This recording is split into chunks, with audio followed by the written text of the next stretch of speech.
አቡነ ገብረ መንፈስ ቅዱስን በረከታቸው ለሁላችን ትድረሰን። ገድላቸው ላይ አንድ ታሪክ አለ። አንድ በጣም ምግባረ ብልሹ የነበረ መነኩሴ ነበር። በጣም ምግባረ ብልሹ ቢሉት ቢሰሩት የማይለወጥ ማለት ነው።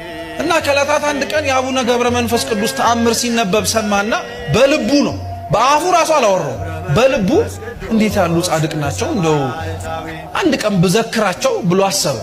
መንገድ ላይ ሲሄድ ሽፍቶች አገኙትና ቀጥቅጠው ገደሉት እዛው። ነፍሱን መላእክተ ጽልመት ይዘውት ከእግዚአብሔር ፊት ፍርድን እንድትቀበል ሲሄዱ አቡነ ገብረ መንፈስ ቅዱስ መጡና ቆሙ።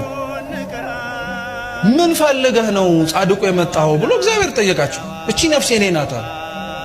እንዴት ብለህ ስራዋን አይተኸዋል? ኃጢአቷን ተመልክተዋል አለ። አዎ ኃጢአቷን አይቻለሁ፣ የምትመለከተውን ነገር በሙሉ አይቻለሁ።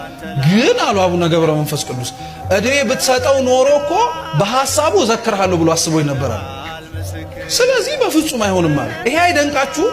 እየሰማችሁ ነው? አቡነ ገብረ መንፈስ ቅዱስ ምን ብለው እንደቀጠሉ ታውቃላችሁ? አይ ይሄ ምህረት አይገባውም ሲል እንግዲያውስ እሱ ካልገባበት ገነት ይልቅ እኔ እሱ ጋር አብሬ ሲኦል ወርዳለሁ። እኛ እንደዛ እናረጋለን። እኛ የገባንበት ቤተክርስቲያን ካልገቡ የወረዱበት ወርደን እናመጣለን እንላለን።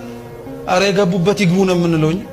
እንዲያውም ጦሳችንን ምናምን ብለን የምንናገረው። ይሄንን ሲሰማ እግዚአብሔር በጣም ተደነቀ በጻድቁ። ፍርዴ ሊጓደል ስለማይችል ላደርግልህ የምችለው ቢያንስ እቺን ዝክር ስላሰበ ነፍሱን ከስጋው አብሬ ላገናኛት፣ ከዚህ በኋላ መልካም ስራውን ልመልከተው አላቸው።